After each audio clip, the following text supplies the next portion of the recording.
Hello student, जय श्री राधे। आज का टॉपिक है अपना product of two vectors. Clear? एक सेकेंड, जो कल आपको 13.1 एक्सरसाइज सॉल्व करने के लिए कहा था वो सॉल्व हुई या नहीं हुई, आपको समझ में आया या नहीं आया, आज शाम को ग्रुप में ज़रूर बताएंगे। ओके, जो डाउट्स होंगे वो पूछेंगे। क्लियर? तो प्रोडक्ट ऑफ टू वेक्टर्स में सबसे पहला है स्केलर प्रोडक्ट और दूसरा vector product. Clear? Scalar product co dot product भी बोला जाता है, जबकि वेक्टर प्रोडक्ट को क्रॉस प्रोडक्ट भी बोलते हैं। क्लियर? अगर दो वेक्टर्स का प्रोडक्ट स्केलर क्वांटिटी हो तो स्केलर प्रोडक्ट, और दो वेक्टर का प्रोडक्ट अगर वेक्टर क्वांटिटी है तो वो वेक्टर प्रोडक्ट कहलाता है। क्लियर? बात करेंगे अपन स्केलर प्रोडक्ट की। तो अगर ये कोई वेक्टर ए है और ये वेक्टर बी है और angle between them theta. Clear? तो ए और वी के डॉट प्रोडक्ट को, स्केलर प्रोडक्ट को डिनोट किया जाता है ए डॉट वी के द्वारा। डॉट प्रोडक्ट के लिए जरूरी है कि ए और वी दोनों ही वेक्टर क्वांटिटी होनी चाहिए, बीच में डॉट दिखना चाहिए। क्लियर? तो ए और वी के डॉट प्रोडक्ट को किससे डिनोट करते हैं? ए डॉट वी द्वारा। और इसको डिफाइन किया जाता है A dot V is equal to magnitude of A into magnitude of V into cos theta. Clear? A dot V is equal to A का मैग्नीट्यूड, वी का magnitude into cos theta. Clear? Where theta angle between A and V, और theta की range है 0 से लेकर पाई तक। Clear? दो vectors का स्केलर प्रोडक्ट का मीन्स है कि अगर दो वेक्टर्स का प्रोडक्ट स्केलर क्वांटिटी है तो स्केलर यानी डॉट प्रोडक्ट कहलाता है, जिसको डिनोट करते हैं अगर वेक्टर ए और वी हैं तो ए डॉट वी के द्वारा, और उन दोनों के बीच का एंगल अगर थीटा है तो A dot V is equal to A का मैग्नीट्यूड, वी का मैग्नीट्यूड, कॉस थीटा। क्लियर? कुछ पॉइंट्स याद रखेंगे कि A dot V is belongs to real. Clear? A dot V हमेशा कोई रियल नंबर होगा। सेकंड पॉइंट है angle between two non zero vectors A and V. कोई से दो नॉन जीरो वेक्टर्स हों, उनके बीच का एंगल फाइंड करना है तो अपन को इसी डेफिनेशन पर जाना है। A dot V is equal to A V cos theta से cos theta is equal to A dot B upon A का मैग्नीट्यूड इंटू बी का magnitude. Clear? And theta is equal to cos inverse this. Okay student, अगर यहाँ इसको ध्यान से देखें तो A upon magnitude of A unit vector of A यानी A cap, B upon magnitude of V unit vector of we यानी B cap. तो इसको यूं भी शो कर सकते हैं अपन कि cos theta is equal to A cap dot B cap. Clear? तो दो वेक्टर्स के बीच का एंगल फाइंड किया जा सकता है इस डेफिनेशन द्वारा, A dot V is equal to A V cos theta से, then cos theta is equal to A dot B upon A का मैग्नीट्यूड इंटू बी का मैग्नीट्यूड। क्लियर? बहुत इंपॉर्टेंट फॉर्मूला है, नेक्स्ट चैप्टर तक काम आना है। Clear? Next point is if theta is equal to 90 degree. Okay, means A is perpendicular to B, then A dot V is equal to A का magnitude, V का magnitude, cos 90, cos 90 0, then A dot V is equal to 0। Clear? यानी अगर दो non zero vectors perpendicular हैं, उनका dot product अगर हर हाल में 0 होगा, हम ये भी रिवर्स भी बोल सकते हैं कि if A and V two non zero vectors then A dot V equals to 0 if and only if A and V are perpendicular to each other. यानी अगर दो वेक्टर्स जो कि नॉन जीरो वेक्टर्स हैं उनका डॉट प्रोडक्ट अगर 0 है तो तभी 0 होगा जब दोनों कैसे हों? परपेंडिकुलर हों। Clear? Next point, if theta is equal to 0, ये दोनों वेक्टर पैरेलल हो या कोलिनियर हो, तो A dot V is equal to A V cos 0, cos 0 1, तो A dot V is equal to A का मैग्नीट्यूड इंटू वी का magnitude. Theta pi तो कॉस पाई -1 होता है, तो ये माइनस ए का मैग्नीट्यूड इंटू वी का मैग्नीट्यूड। क्लियर? यहाँ देखेंगे स्टूडेंट, ये X axis, Y axis, Z axis, 3D में ये तीनों एक्सिस परपेंडिकुलर होते हैं एक दूसरे पर। तो अगर आई डॉट आई लिया जाए तो इस कंडीशन के अनुसार थीटा 0 हो गया। क्लियर? तो आई डॉट आई का मतलब हो गया आई का मैग्नीट्यूड इंटू आई का मैग्नीट्यूड, कॉस 0 1, आई कैप यूनिट वेक्टर है तो इसका मैग्नीट्यूड 1, ये भी 1, तो 1 इंटू 1 इज इक्वल टू 1, तो I dot I is equal to 1। Same J dot J is equal to 1 and K dot K is equal to 1। Clear? But अगर I dot J लिया जाए तो आप जानते हैं एक्स इन दोनों के बीच का एंगल 90 डिग्री है, तो आई डॉट जे का मतलब हो गया आई का मैग्नीट्यूड, जे का मैग्नीट्यूड, cos 90, बट cos 90 0, तो this is equal to 0। Same उसी तरह से J dot K is equal to 0 and K dot I is equal to 0। J dot K equal to 0 ये भी 90 degree, K dot I is equal to 0 ये भी 90 degree होता है, इसलिए इन दोनों का डॉट प्रोडक्ट 0 होना है। Clear. Next point, A dot V is equal to V dot A, यानी कॉम्यूटेटिव लॉ को फॉलो करता है dot product. A dot V is equal to V dot A आना है। नेक्स्ट, अगर ए और वी कंपोनेंट फॉर्म में हो, vector A is equal to a1i plus b1j plus c1 K, vector v is equal to a2i plus v2j plus c2 K, then a dot v is equal to a के value dot b की value. Clear. अब dot product करते कैसे एक बार वो देखेंगे, फिर direct करेंगे अपन।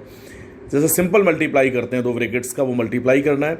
अब a1 और a2 तो स्केलर क्वांटिटी हैं, a1 a2 का तो सिंपल मल्टीप्लिकेशन होना है, a1 into a2 into i तो वेक्टर क्वांटिटी है ना, तो i डॉट आई। क्लियर। एक बात याद रखेंगे कि वेक्टर क्वांटिटीज का अगर मल्टीप्लिकेशन हो रहा है तो हर हाल में या तो वो डॉट प्रोडक्ट होगा या क्रॉस होगा, यानी दो वेक्टर क्वांटिटीज के बीच या तो डॉट का साइन होना चाहिए या क्रॉस का साइन होना चाहिए, जबकि वेक्टर और स्केलर के बीच कोई साइन नहीं होगा। ओके स्टूडेंट, तो सबसे पहले a1 a2 इंटू आई डॉट आई, सेम उसी तरह से a1 v2 I dot J, a1 c2 into I dot के, ये रहा।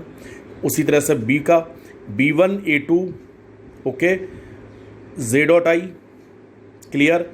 b1 v2 जे डॉट जे ओके, फिर b1 c2 जे डॉट के ओके, फिर तीसरे पार्ट का c1 a2 के डॉट आई, c1 v2 के डॉट जे और c1 c2 के डॉट के ओके। ये आई dot I, J dot J and K dot के तो 1 होना है, बाकी सारे 0 हो जाएंगे। I dot J, I dot के, जे डॉट आई, ये सब 0 हो जाने हैं। तो अपना रिजल्ट क्या आया, A dot V is equal to a1 a2 plus b1 v2 plus c1 c2। Clear.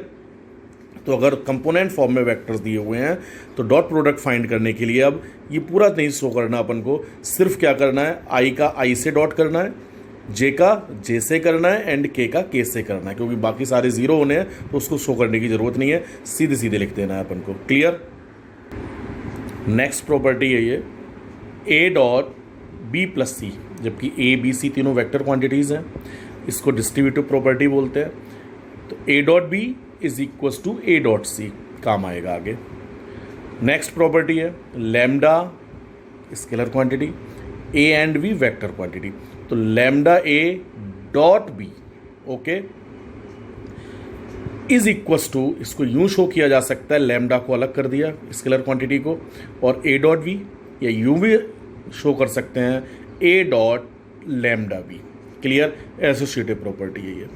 Clear student.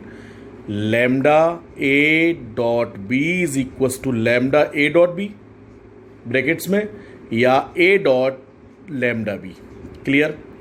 Example है, find the angle between A and V with magnitude 1 and 2 respectively and when A dot B is equal to 1।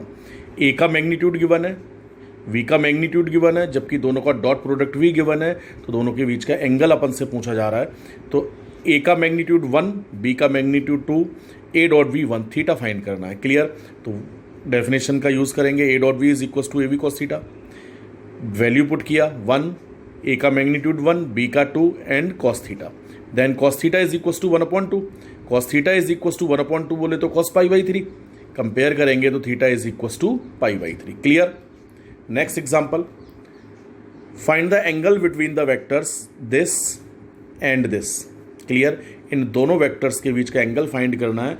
अब दिखाई दे रहा है कि दोनों vector component form में है, तो फॉर्मूला यूज़ करेंगे डेफिनेशन वाला कि cos theta is equal to A dot B upon magnitude of A into magnitude of B. दोनों की वैल्यू पुट किए, डॉट प्रोडक्ट किया आई का आई से, तो आई का कोएफिशिएंट कितना, 1, 1 इंटू 1 1, आई डॉट आई तो 1 होना है, जे का जे से तो -1, के का के साथ फिर -1, तो -1/3, then theta is equal to cos inverse -1/3। Clear. Next example, if A is equal to this and V is equal to this, then show that the vectors a plus B and a minus B are perpendicular, यानी आपको prove करना है कि a plus B और a minus B perpendicular है। Clear? तो सबसे पहले अपन को प्रॉपर्टी परपेंडिकुलरिटी की कंडीशन पता होनी चाहिए कि if two vectors are perpendicular then their dot product is zero, यानी अगर दो वेक्टर्स का डॉट प्रोडक्ट जीरो है तो दोनों हर हाल में कैसे होंगे? परपेंडिकुलर होंगे। तो सबसे पहले किन किन दो वेक्टर्स को परपेंडिकुलर प्रूफ करना है वो फाइंड करते हैं, a प्लस बी को और a माइनस बी को। तो a प्लस बी फाइंड किया, ये प्लस ये दो वेक्टर्स का सम जानते ही अपन कैसे करना है, 5i plus I 6i minus J plus 3j 2j minus 3k minus 5k minus 8k। Clear? Select किया इसको, a माइनस बी फाइंड किया उसी तरह से, ये माइनस ये सब्ट्रैक्शन भी जानते हैं, इसको डी लेट किया। क्लियर? अब c और d को परपेंडिकुलर प्रूफ करना है तो c और d का डॉट प्रोडक्ट फाइंड करना है अपन को। डॉट प्रोडक्ट फाइंड किया, फिर वही i का i से किया तो 6 4 जा 24, j का j के साथ किया तो 2 4 जा 8 माइनस का, k का k के साथ करेंगे तो 8 2 जा 16 फिर माइनस का, 24 minus 24 is equal to 0, hence c is perpendicular to d। Clear? ये एक इंपॉर्टेंट पॉइंट है कि अगर कोई vector a xi plus yj plus zk है then magnitude of a is equal to this X square plus Y square plus Z square, squaring both side, तो magnitude of A का square is equal to X square plus Y square plus Z square. First condition बोलते हैं। ए का ए के साथ dot product करें जिसको self product भी बोलते हैं अपन, तो A dot A is equal to ये डॉट ये। क्लियर? तो डॉट प्रोडक्ट करेंगे तो X square plus Y square plus Z square. Second, from first and second this is equal to this. Clear? A dot A is equal to magnitude of A का square. तो vector quantity में square करने का मतलब है magnitude का square यानी self product. Clear? एक क्वेश्चन है, बड़ा इंपॉर्टेंट पॉइंट है ये, एक क्वेश्चन है इसी पर बेस्ड कि let A B and C be three vectors such that magnitude of A is equal to 3, magnitude of V is equal to 4, magnitude of C is equal to 5 and each one of the being perpendicular to the sum of two other. Clear? Find magnitude of a plus b plus c। क्या given है? a का magnitude दे रखा है, b का magnitude दे रखा है, c का magnitude दिया हुआ है, एंड एक कंडीशन और दे रखी है कि each one of them being perpendicular to the sum of two others, यानी अगर कोई वेक्टर ए है तो अदर टू वेक्टर्स कौन कौन से बचे? बी और सी। तो बी और सी के सम पर ए परपेंडिकुलर है, यही कहा गया ना कि each one of them being perpendicular to the sum of two others. Clear? तो ए बी और सी के सम पर परपेंडिकुलर है तो A is perpendicular to B plus C. Clear? तो ए और बी प्लस सी का dot product 0। Clear? Same B बचे हुए दो कौन कौन से हो गए अब? सी और ए। तो बी सी और ए के सम पर परपेंडिकुलर है यानी B is perpendicular to C plus A, तो बी और सी प्लस ए का dot product 0। C A plus B पर परपेंडिकुलर होगा तो C is perpendicular to A plus B. Question को समझ लेंगे पहले तो पता चलेगा ये। Then C dot A plus B is equal to 0। Find क्या करना है अपन को? A plus B plus C का मैग्नीट्यूड। तो कहाँ से स्टार्ट करेंगे? Magnitude of A plus B plus C का स्क्वायर इज इक्वल टू, अब ये भी ऊपर देखा था कि मैग्नीट्यूड ऑफ ए का square is equal to A dot A, तो magnitude of A plus B plus C का square is equal to A plus B plus C dot A plus B plus C. Clear? Magnitude of, इसी के अनुसार अपन ये भी देख सकते हैं कि ए प्लस बी का square means A plus B dot A plus B. Clear? Self product के अनुसार। सेम उसी तरह से यहाँ A plus B plus C के मैग्नीट्यूड का square A plus B plus C dot A plus B plus C, दोनों का मल्टीप्लाई किया, A dot A dot B, A dot C. Clear? उसी तरह से बी का तीनों के साथ डॉट प्रोडक्ट करेंगे, सी का तीनों के साथ डॉट प्रोडक्ट करेंगे। तो A dot A magnitude of A का square, B dot B magnitude of B का स्क्वायर, और ये C dot C magnitude of C का square. Clear? A dot V और ए डॉट सी में से ए को कॉमन ले लें डिस्ट्रीब्यूटिव लॉ के अनुसार, तो क्या बचेगा? A dot B plus C. Okay, same उसी तरह से ये जो बी डॉट सी है और एक सी डॉट ए होगा कहीं, इन दोनों में से अगर सी को कॉमन ले लें तो ये क्या बन जाएगा? ए प्लस बी। और बी डॉट ए और बी डॉट सी में से बी को कॉमन ले लिया जाए तो ए प्लस सी, ये तीनों की वैल्यू 0 दे ही रखी है, इन तीनों की वैल्यू पुट की है, तो A plus B plus C के मैग्नीट्यूड का square is equal to 50, then magnitude of A plus B plus C square root of 50 यानी 5√2 unit. Clear student? Next class में अपन बात करेंगे प्रोजेक्शन ऑफ टू वेक्टर्स की और कुछ एग्जांपल्स की। आप एक्सरसाइज नंबर 13.2 को सॉल्व करके देखेंगे, मोस्टली क्वेश्चन आपसे सॉल्व होंगे, जो नहीं होंगे वो पूछेंगे। क्लियर? Thank you.